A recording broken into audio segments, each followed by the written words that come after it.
The galaxy had many stories about humans. Most of them were lies or half-truths, spread by alien tongues that had never met one of them face to face. In council halls and military camps, aliens whispered the same words again and again. Humans were never born for war. They are weak. They are fragile. They want peace more than power. And in a way, that was true. Humans built homes, not weapons. They sang songs and raised children. They planted fields and dreamed of futures brighter than their pasts. When compared to the great warrior races of the stars, they seemed soft, almost harmless. Many alien empires laughed when they first heard of Earth. Another simple species, they said. Another people who will kneel when war comes. But history is rarely so simple. What the galaxy never understood was that humanity carried something dark inside its blood. Not because it chose to, not because it wanted to, but because war itself had carved it into them. The story began on a ruined battlefield.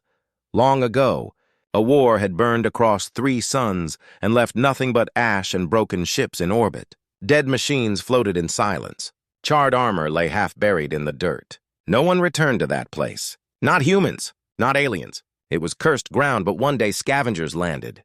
They searched for weapons, engines, anything of value left behind. Instead, they found something small hidden under stone and metal. It was a journal. The cover was torn, the pages burned at the edges. Yet the words were still clear, written in the rough hand of a human soldier. The scavengers expected maps or codes or numbers. Instead, they found a story that should have been forgotten. The journal spoke of peace first. The soldier described how humanity once believed war was only a shadow in their history, how children learned of old battles as if they were faraway storms, not something that could return. We thought we were finished with war, the soldier had written. We thought we had left it behind. But war was not finished with us. The first attack came from the stars. Humanity was not ready. Cities burned before fleets could rise. Colonies fell before warnings even reached them. Families were torn apart. The soldier wrote about fear, about running, hiding, holding loved ones close and praying for mercy that never came. But the journal also spoke of something else, something the galaxy did not expect. The soldier wrote about how the weak began to fight. Farmers who had never held a weapon before stood against invaders. Children who had never seen death learned to carry messages through fire. Families who had lost everything refused to bow their heads. Each day of war changed us, the soldier wrote. Each loss carved us deeper. We became harder, sharper. We did not choose this. War chose us. The scavengers stopped reading. Their hands trembled as they passed the journal among themselves. The words did not sound like weakness. They did not sound like peace. They sounded like something else, like a warning that had been hidden in plain sight. The soldier had seen friends die. He had buried brothers in shallow graves. He had watched enemies laugh at human screams, but he had also seen something that terrified him more than death. He saw how humans adapted. Every battle made them learn. Every defeat made them stronger. Every scar became a shield for the next fight. We were not born soldiers, the soldier had written. But war has made us into something no one understands. We are the children of peace. But when peace is stolen from us, we become the sons and daughters of war itself. The scavengers closed the journal. They looked at each other in silence. None of them spoke for a long time. The battlefield around them seemed different now. The broken weapons, the burned ships, the shattered helmets, they were no longer just ruins. They were proof. Proof that the galaxy's greatest mistake was believing humans were fragile. Because humans were not broken by war, they were remade by it. And so the whispers began again. This time, not in laughter, not in mockery, but in fear, aliens spoke to each other in quiet voices, afraid to even say the words too loudly. What if humans are not weak? What if every war only makes them worse? They remembered the soldier's journal. They remembered the warning inside. War does not kill humans. War creates them. That was the forgotten beginning. A story buried in ash and silence. A story the galaxy tried to erase. But it was too late. The secret was already out. And once a secret escapes, It cannot be caged again, because the galaxy now knew what it had made. It had not destroyed humanity. It had only awakened it. The soldier's journal told more than just one story. It told of a world that no longer existed. The first world humanity lost. It was not Earth. Earth was too far, too strong at that time. The aliens chose something easier. They chose a colony, new, young, and full of families. A place where people still dreamed of peace. That world was called Helios-3. To the galaxy, it was nothing but a rock with air, soil, and oceans. To humans, it was hope. It was a place to grow. Cities were still small. Fields stretched wide and golden. Children played by rivers that reflected strange skies. They believed war would never touch them there. They were wrong. The journal spoke of the day it happened. It began with shadows in the sky. Dark shapes moving like clouds, but faster, heavier. Ships, enormous and silent, fell across the horizon. No warning, no mercy. The colonists ran outside, staring upward, mouths open, voices shaking. They had no defenses. They had no fleets, no armies, nothing that could stand against what was coming. The first fire fell at sunrise. By midday, half the cities were gone. The soldier wrote of the screams. Families running with nothing but what they could carry. Mothers holding children. Fathers trying to fight with farming tools against armored soldiers. The aliens laughed. They believed this would be easy. Humans would fall, kneel, and beg. But war does strange things. The soldier described how the first resistance began. It was not with soldiers. It was not with weapons. It was with anger. Farmers blocked roads with burning carts. Workers pulled fuel from machines to set traps. Children threw stones at soldiers. Small things, meaningless things. Yet those small acts slowed the enemy. They confused them. They reminded the invaders that humans were not silent prey. The soldier himself was a miner before the war. He had never fired a weapon. He had only dug stone and metal from the ground. But when his town was attacked, he picked up an abandoned rifle. "It felt strange in my hands," he wrote. "I thought it would feel heavy, but it felt like something I had always been meant to hold." That night, he killed for the first time, and he was not the only one. The aliens had expected fear. They had expected surrender. Instead, they found fury. Every human who lost a home became a fighter. Every child who lost a parent became a scout. Every family that lost someone burned with a fire that no army could put out. The soldier wrote about one moment that changed him forever. He saw a girl, no more than 12, carrying water through the ruins. An alien soldier aimed at her. Before he could fire, her brother, barely older than she was, stabbed him with a stolen blade. The alien fell. The children did not cry. They only took the weapon and disappeared into the rubble. They were not soldiers, the soldier wrote, but the war had already made them into something else. The battle for Helios-3 did not last long. The aliens were stronger, faster, better armed. By the end of a month, the colony was ashes. Entire cities were gone. Millions were dead. The aliens thought they had won. They stood on smoking ruins, their banners raised, their voices proud, but they did not see what they had truly created. Helios-3 did not die quietly. Its survivors escaped into space. Broken fleets, damaged ships, even stolen alien transports, they carried with them more than refugees. They carried a story. The story of what war had done to them. The soldier wrote his last words from the evacuation ship. "We have lost this world. But something inside us has changed. We were not born for war. We did not want it, but now it lives in us. It has burned away our fear. It has made us into something the galaxy does not yet understand." He looked back as the ship rose into the black sky. Flames covered Helios-3, cities collapsed into the earth, and still, the humans on board did not bow their heads. They stared forward, eyes hard, jaws set. War had taken everything, and yet, war had also given them something they did not know they had: the will to survive at any cost. The aliens celebrated their victory. They believed the humans broken. They believed this was the end of resistance. But in the quiet of space, on damaged ships filled with refugees, the truth grew like fire in dry grass. Helios 3 was gone. But the spirit born there was not. That spirit would spread. From one world to the next. From one war to the next, and the galaxy, though it did not yet know it, had just made its greatest mistake. For it had taken peaceful dreamers and turned them into survivors of fire. The galaxy thought Helios 3 was just one world, one more broken colony, one more forgotten people. But the galaxy was wrong. Helios 3 was not an ending. It was a beginning. The soldier's journal continued, his words darker now. He no longer wrote as a miner who picked up a weapon by accident. He wrote as someone who had seen too much to ever return to the life before. We did not choose this, he wrote. We never asked for this. But war has chosen us, and now it will not let us go. The journal told how the survivors began to change. Not in years, not in centuries, but in weeks and months. Doctors noticed it first. Wounded humans healed faster than expected. Scars formed harder than normal. Bodies grew leaner, stronger, as if shaped by hardship itself. Commanders noticed it too. Every defeat should have broken morale. Instead, humans adapted. They copied alien strategies. They stole alien weapons and improved them. They turned every loss into a lesson, every lesson into a new way to fight.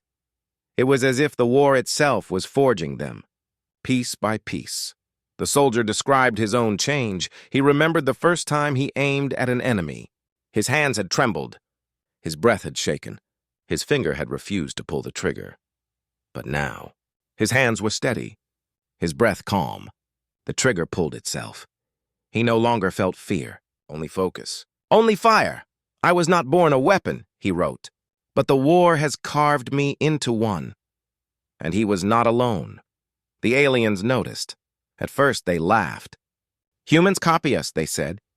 They steal. They imitate, but they will never be like us. But then they began to see something else.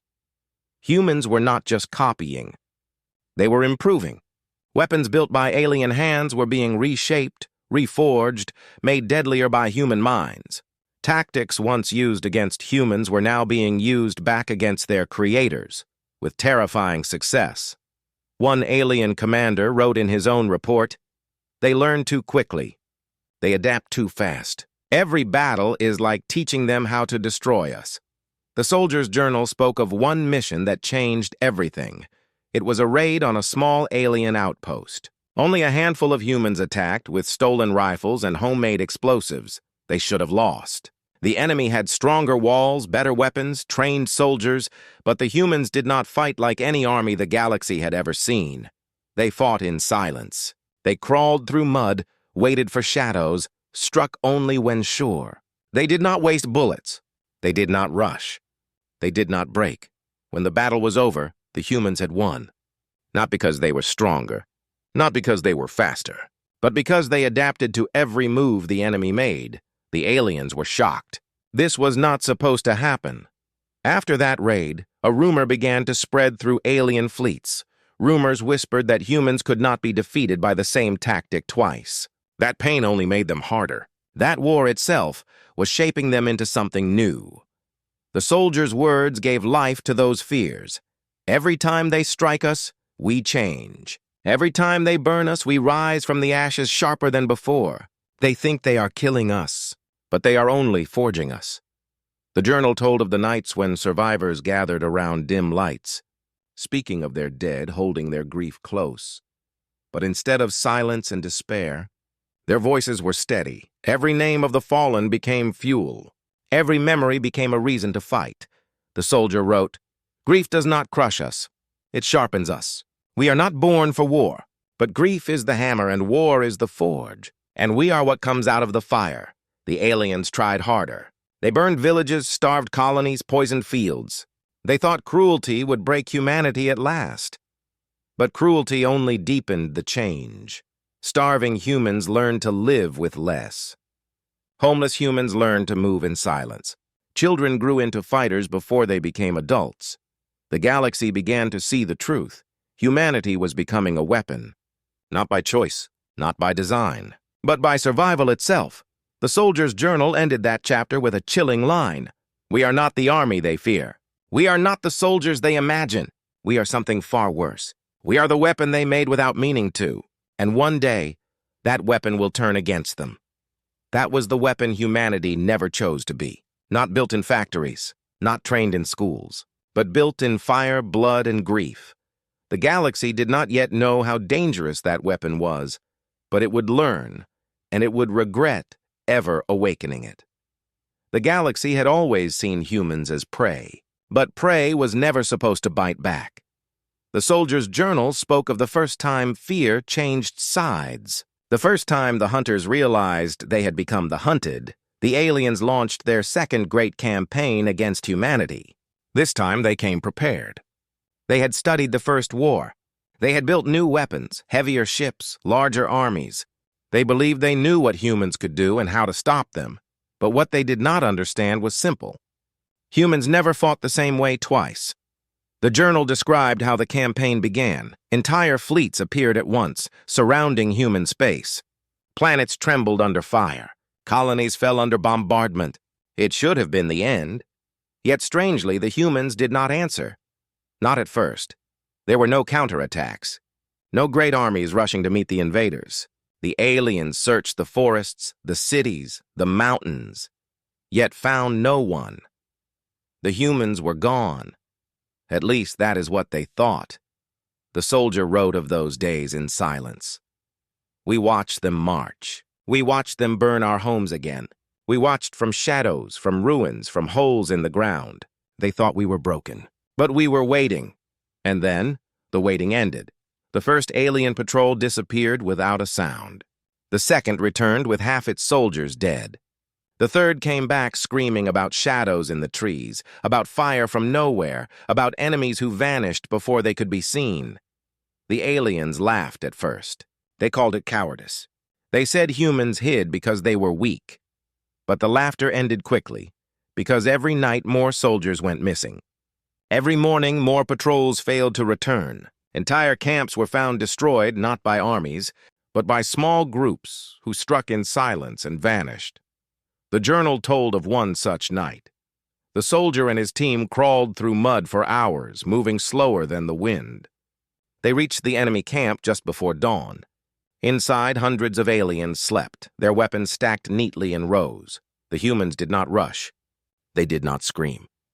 They set fires, cut fuel lines, planted explosives, and then disappeared into the trees. When the sun rose, the camp was gone, burned to ash. We became shadows, the soldier wrote. They could not see us. They could not stop us. They began to fear the dark, because in the dark they knew we were waiting. The aliens had never faced war like this. They were trained for open battles, for armies clashing in the light. They did not understand this new kind of fight. The soldiers' words cut like blades. They thought war was only ships and soldiers. But for us, war became silence, patience, and death in the places they never looked. Reports spread through alien fleets. Whispers grew into fear. The humans, they said, had become something else. Not soldiers, not armies, but predators. Entire battalions refused to leave their camps at night. Commanders demanded more guards, more light, more weapons. And still humans struck. They struck at supply lines. They struck at officers. They struck at the very heart of alien pride, control. One alien admiral finally wrote in his log, "We came to break them, but they do not break. We came to kill them, but they do not die. We came to frighten them, but now it is we who fear." The soldier's journal ended that chapter with chilling words. We were not born for this. We were not made for this. But war has taught us, war has shaped us, and now they will learn the truth. It is not we who should fear the night. It is they. That was the moment the galaxy began to understand. Not fully, not yet. But for the first time, alien soldiers looked into the dark and wondered if humans were watching. They no longer laughed when they spoke of Earth. They whispered. They trembled, because the prey they once mocked had become the predators they could not escape. The galaxy had always asked one question: why do humans survive? Other species broke under fire. Other colonies surrendered when hope was gone. But humans did not fall the way they were supposed to. The soldier's journal gave the answer. A secret hidden in blood, bone, and memory. A secret that no empire wanted to believe. The journal told of the months after the second campaign. The aliens thought they had cornered the humans. They burned fields, poisoned rivers, destroyed food stores. They wanted humanity to starve. But the humans did not starve. They learned to eat roots, insects, leaves the aliens thought were worthless. They drank water from poisoned rivers after finding ways to clean it with fire and stone. Children carried sacks of grain on their backs across mountains, feeding entire camps. The aliens could not understand it. They had destroyed everything humans needed to live, yet the humans still lived. The soldier wrote, "Survival is not strength. Survival is not skill. Survival is refusing to die when death is easier. That is our secret." It was not only food. The aliens expected grief to crush them. They believed the weight of loss would break humanity's spirit. But grief did not break them. It sharpened them. Every face lost in the fire became a reason to fight. Every grave became a promise that no death would be wasted. "We carry our dead with us," the soldier wrote. "They walk beside us in silence. And when we lift our weapons, it is not only the living who fight. It is all of us." The journal described a battle in the ruins of an old city. The aliens surrounded a group of survivors, outnumbered, outgunned, cornered in collapsed streets. By all logic, the humans should have fallen. But they did not. They turned rubble into traps. They set buildings on fire to block paths. They fought with stolen blades, broken pipes, even rocks in their hands. When the smoke cleared, the aliens had taken the city. But their victory cost them nearly everything. Dozens of soldiers dead for every human they killed. The admiral's report was short, bitter, and afraid. They do not fight to win. They fight to survive. And in surviving, they win. The soldier explained it in his journal. To them, war is numbers, fleets, and plans. To us, war is breath. If we are breathing, we are fighting. If we are alive, then they have not won. Alien councils began to whisper. They remembered the fall of Helios 3. They remembered the endless raids in the dark. Now they faced the truth of survival itself. The humans were not stronger. The humans were not greater. The humans simply refused to die, and refusal was more dangerous than strength. The journal grew colder in its words. "We are not warriors," the soldier wrote. "Not in the way they think. We do not fight for glory. We do not fight for conquest. We fight because the only other choice is death, and death is not a choice we accept." Rumors spread across alien fleets. Soldiers told each other that humans could not be starved, that humans could not be broken, that humans carried the strength of their dead within them. Some began to fear even before battles started. They asked their commanders, "If we kill them all, will they not rise again? If we burn their worlds, will they not return from the ashes?" The commanders gave no answers, because deep down, they feared the same thing. The soldier ended that chapter of his journal with words that shook even the scavengers who later read them. "We do not survive because we are stronger. We do not survive because we are smarter. We survive because war itself has become part of us. It cuts us. It breaks us. And then it makes us something more. That is the secret they fear. They think war will end us. But war is the reason we cannot end, and so the galaxy began to understand. Humanity's survival was not chance. It was not luck. It was the curse and gift of war itself, a curse they could not erase, a gift they would regret ever giving, because survival was not just about living. Survival was about what came after, and what came after would change the galaxy forever. The galaxy had tried everything. They had burned worlds. They had poisoned rivers. They had crushed cities into dust, and still, humanity survived. So the empires gathered their fleets, every ship, every weapon, every soldier they could summon. One last war, one final strike to end the humans forever. The galaxy believed this time would be different. This time, humans could not hide. This time, humans would be destroyed in the open light of battle. But they had forgotten one thing: the dark still belonged to humanity. The soldier's journal described the first night of the campaign. An alien fleet drifted across the void, their warships blotting out stars. Thousands of soldiers slept in their barracks, waiting for orders, and then the lights went out. One by one, the ships fell silent. Engines shut down. Weapons froze. On every deck, alarms screamed, but no enemy could be seen. Then the fire came. Not fire from cannons or bombs, but fire from inside the ships themselves, explosives planted in shadows, fuel lines cut by hands that moved unseen. By the time the fleets restored their systems, 3 warships were already burning.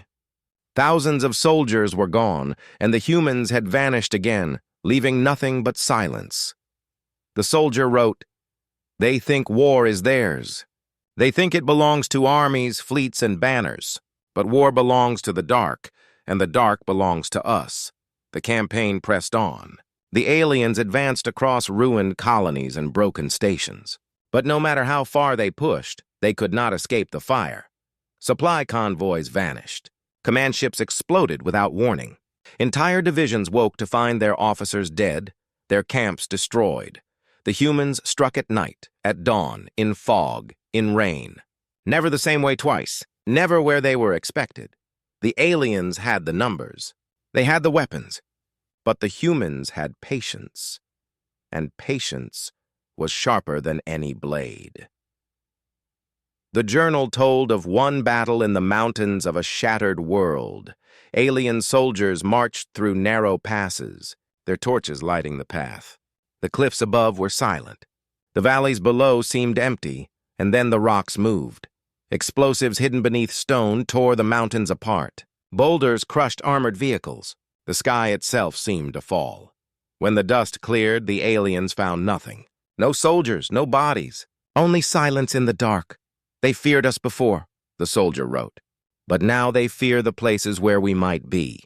They fear shadows. They fear silence. They fear the dark itself." The alien commanders tried to adapt. They ordered constant patrols. They demanded stronger lights, heavier weapons, tighter formations, but none of it mattered. The more they guarded themselves, the slower they became. The slower they became, the easier they were hunted. An alien general admitted in secret, "We do not fight soldiers. We fight ghosts, and ghosts cannot be destroyed." The soldier described the eyes of his people. He said they no longer looked like the eyes of farmers, miners, or workers. They were cold, focused, eyes that could wait for hours without moving, eyes that could watch death without blinking. "The war has burned everything soft inside us," he wrote. "Now, only steel remains." By the end of the campaign, the galaxy realized the truth. Every battle they gave humanity only fed the fire. Every soldier they killed only made the survivors more dangerous. Every world they burned only taught humans how to fight in the ashes. The soldier ended that chapter of his journal with a warning that chilled even the scavengers who later read it. "We are not the ones trapped in this war." They are, because they cannot stop fighting us. And every time they fight, they make us stronger. The fire in the dark spread. It spread across systems, across fleets, across the minds of every alien soldier who faced humanity. They no longer marched proudly into battle. They looked over their shoulders. They flinched at shadows. They feared every sound in the night because the dark was no longer empty. The dark belonged to humanity. And in that dark, the galaxy's greatest armies began to fall apart.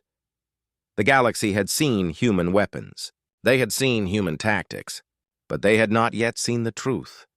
The truth was not in the fleets, or the guns, or the blades. The truth was in the people themselves. War had changed them. They were no longer only survivors. They were something more, something the galaxy had never faced before. The soldier's journal opened with a chilling line. "We were not born for war, but war has made us its children." On ruined worlds, alien scouts reported strange things. Human survivors walked calmly through burning fields. They moved without fear even when death was all around. Wounded soldiers refused to die until the battle was won. No one begged for mercy. No one surrendered.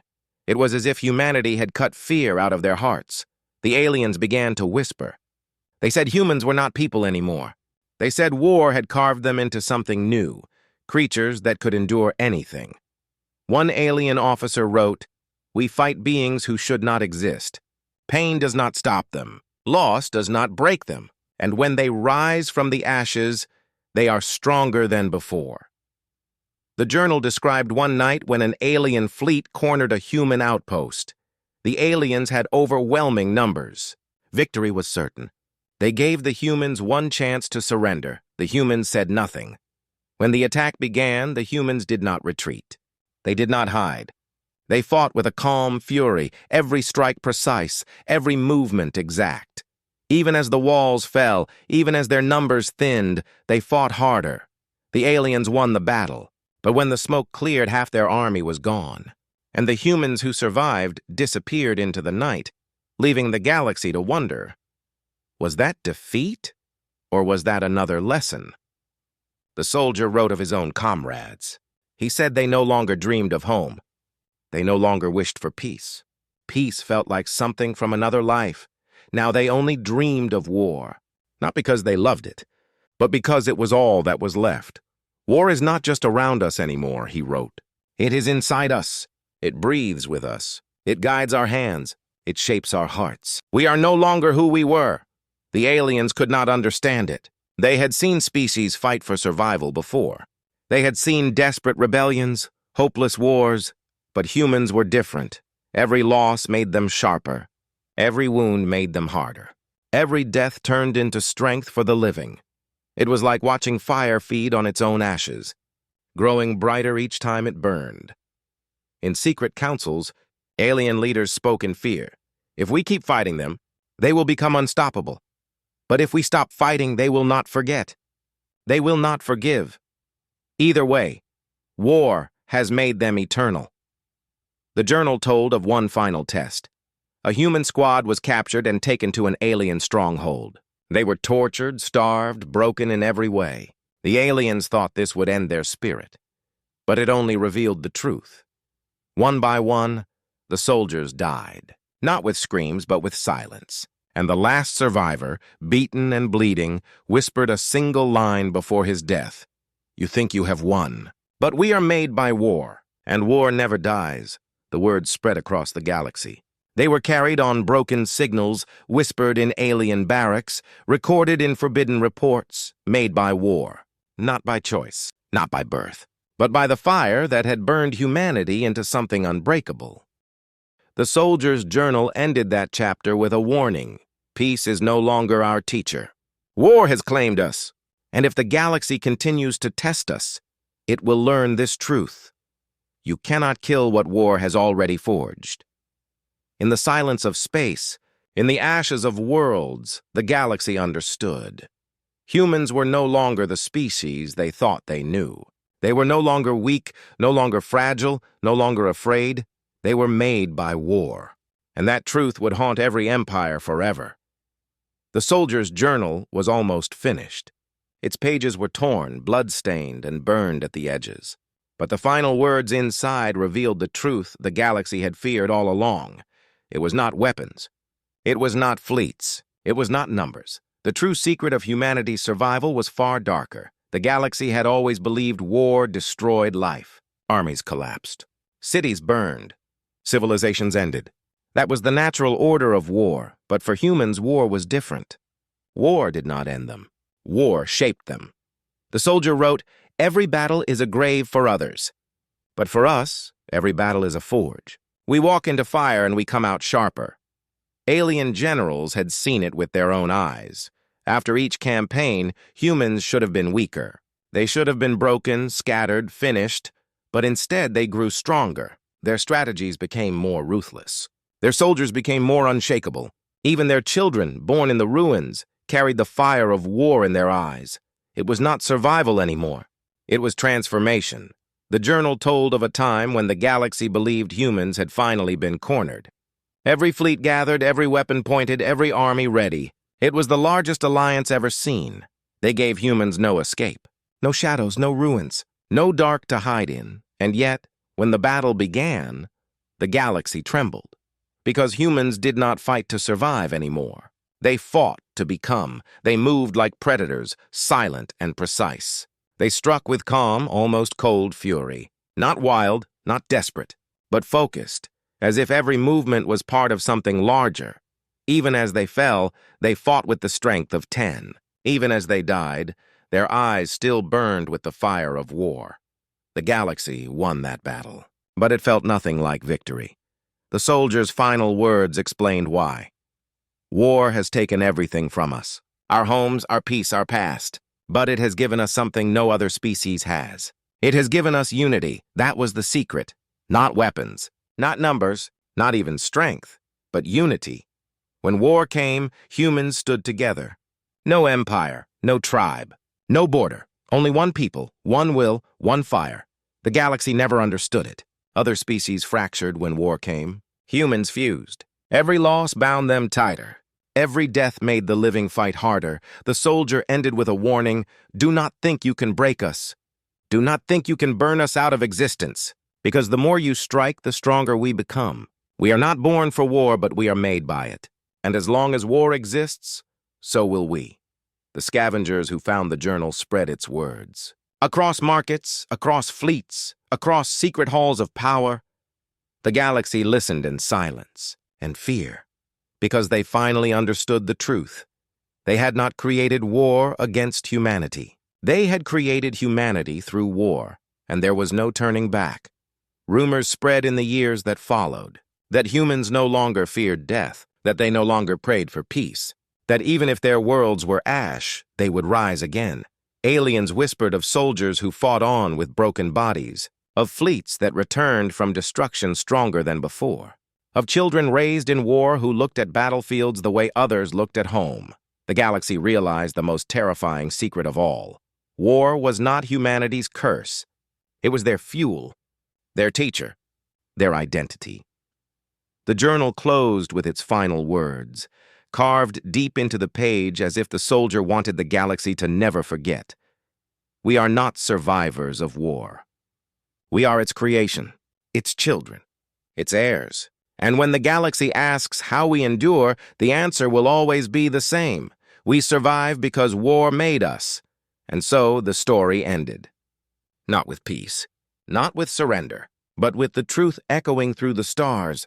Humanity was not born for war, but they were made for it. And because of that, they would never be broken. Not now. Not ever.